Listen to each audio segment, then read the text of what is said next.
Well, you talked about how you found out that they're trying to set up Drake in LA at one point. What exactly was that about? That was about like him and Diddy were beefing, right? They had a little beef over something in Miami outside of Live. I think Diddy allegedly did him or something. I think it was over the Start from the Bottom beat, where I guess it's supposed to go to Diddy and Drake took it and something silly like that. You know, Drake here, Drake there. Who will run up on him? I'm not saying it. You know, it didn't come from Diddy directly, but LA get tricky. So you know, when there are beefs and they are here, no matter who it is, like there's certain people that are gonna get called, and I'm one of those people. So you know, I had privy, Drake to a little information. Like I said, I don't know where it came from, but I always, it's like my brother. So I hit him. I told him like, yo, this is what it is, but I got you. We over here, and I'm pretty heavy. So, we straight. Katt Williams might have just pulled the curtain back on something huge. First, it was whispers.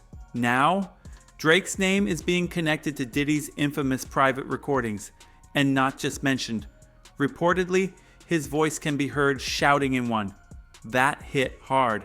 But when you line it up with everything that's come out since 2014, it's not as wild as it sounds. This Diddy case is turning into a Pandora's box, and for the first time, the pieces are falling into place. Let's rewind me back to December 8th, 2014. VMA after party, early hours. Drake and Diddy weren't just exchanging words. Something serious went down.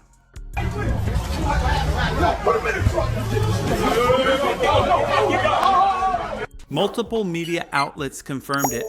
Diddy caught Drake slipping outside the club and let his fists do the talking. Word was Drake ended up in the ER that night. Puffy for so long and having dealings with him. What was the first thing you thought when you heard the story about him allegedly punching Drake? He said and clicked him.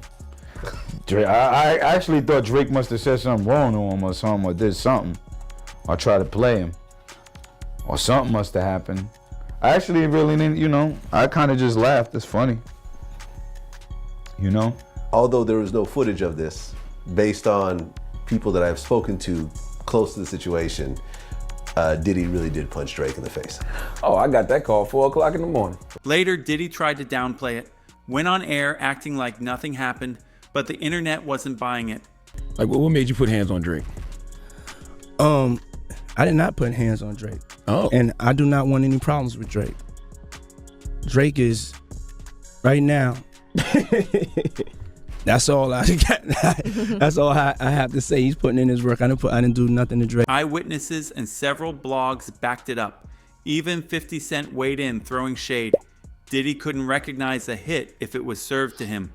The tension, all over a beat. The now iconic 0 to 100. Diddy thought it was his.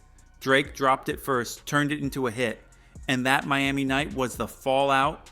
And then Puff, that's what Puff was calling me down to do it. But Puff can't even hear a hit. See, I know he couldn't. Puff can't hear a hit? That's kind of crazy. He still hear things from back then, that time. Oh, got you now. Right. Okay. Got you. He can't buy the right. You play it for him right now, and it's hot. He can't buy it. This is why he's fighting Drake. When you hit Drake, because he used the beat that he didn't actually use. 0 to 100. Right, you see what I'm saying? So if he heard it, and then he heard Drake use it, but it wasn't a hit yet until Drake put the lines on it. And he's upset about that because he can't hear it, but he felt like he took something from him. But that wasn't the end. That was just Diddy letting off steam in public. Behind the scenes, things escalated. By August 2015, Diddy hit the Breakfast Club saying it was all love. But in the streets, word was spreading that Diddy had quietly put a price on Drake's head. A soft bounty, whispered, but real. Well, you talked about how you found out that they're trying to set up Drake in LA at one point. What exactly was that about? That was about like him and Diddy were beefing, right? They had a little beef over something in Miami outside of Live. I think Diddy allegedly did him or something. It was over the Start from the Bottom beat, where I guess it's supposed to go to Diddy and Drake took it and something silly like that. Sources from LA said phones were buzzing. Drake's here, Drake's there. That's when Drake made a move that likely saved him. He tapped in with the game, Game had LA on lock, and he knew how to navigate these situations. According to whispers, someone tried to use Game to line Drake up, but instead of flipping, he flipped the script and protected him. Drake here, Drake there, who will run up on him. I'm not saying it, it didn't come from Diddy directly, but LA get tricky. So, when there are beefs and they are here, no matter who it is, like there's certain people that are gonna get called, and I'm one of those people. So, I had privy, Drake to a little information. Like I said, I don't know where it came from, but I always, it's like my brother. So I hit him. I told him like, yo, this is what it is, but I got you. We over here, and I'm pretty heavy. So, we straight. But Game made it clear, protection like that doesn't come free. In return, Drake gave him the record 100 and even shot the video in Compton. That wasn't for clout. That was for survival. Game spelled it out on the track. Ninjas called me to set you up. Want me to come and wet you up. The lines weren't fiction. They were facts in rhyme. Even then, Drake moved carefully. During the shoot, Whack 100 said Drake panicked, saw unfamiliar faces, jumped in a van. Those guys were there to protect him, but Drake wasn't taking chances. Whack had to calm him down and get him back on set. And Drake comes to Compton to shoot the video. 100. He shot it on Brazil and Wilmington.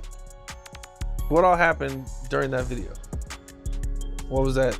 He pulled up, Drake gave us love, Stunner cleared it for me, didn't charge me, Drake didn't charge for the verse. Drake actually brought his film crew to film it for us. That's what he wanted to do. We was on the famous Brazil and Wilmington shooting it. We had to move blocks. And when we move blocks, we send the little homies to do what they need to do. Drake kind of seen some activity and shit. He did what a motherfucker you supposed to do. He got out of there. So we sent somebody to get him. Bro, it's cool. That ain't for you. That's for us. Because we seen going on. But we moving blocks. We're not just gonna hit the block without the block being right. So we had to make sure the homies, went and cleared the block. Now fast forward to the present. Diddy's facing heavy legal pressure, but it was Cassie's testimony that flipped the narrative. Under cross-examination, prosecutors asked what caused Diddy to lash out. Cassie's response? She was headed to OVO Fest. She said Diddy showed up at her home, tried to confront her, but she still caught her flight and went. That hit the courtroom like a thunderclap. So Cassie, she said Diddy whooped her ass. He found out she was going to OVO Fest. So this is apparently some insight into the real reason why Diddy don't with Drake. Don't nobody with Drake. Drake is a slimy nigga. He make great music, but Drake is the type of nigga who he can have any bitch in the club. Any bitch. They can all be 12. But you walk in with one, he want that. If that's not motive, what is? Diddy allegedly saw Drake as a threat, not just musically, but personally. A rumor from 2013 came back up during the trial. Some claim Drake may have signed Cassie to OVO. Whether true or not to Diddy, it was betrayal. Even Lil Duval tweeted back in the day, "I heard Diddy swung on Drake just for saying hi to Cassie." People laughed then. They're not laughing now, and those lyrics from Drake's 4 p.m. in Calabasas, they hit different today. The higher I get, the less they accept me, and take that. A direct shot at Diddy's signature phrase. Even lines about domestic abuse now feel like subtle references. That man is not a man for you. Scared of letting your skeletons loose. Fans think Drake wasn't just rapping, and he was documenting.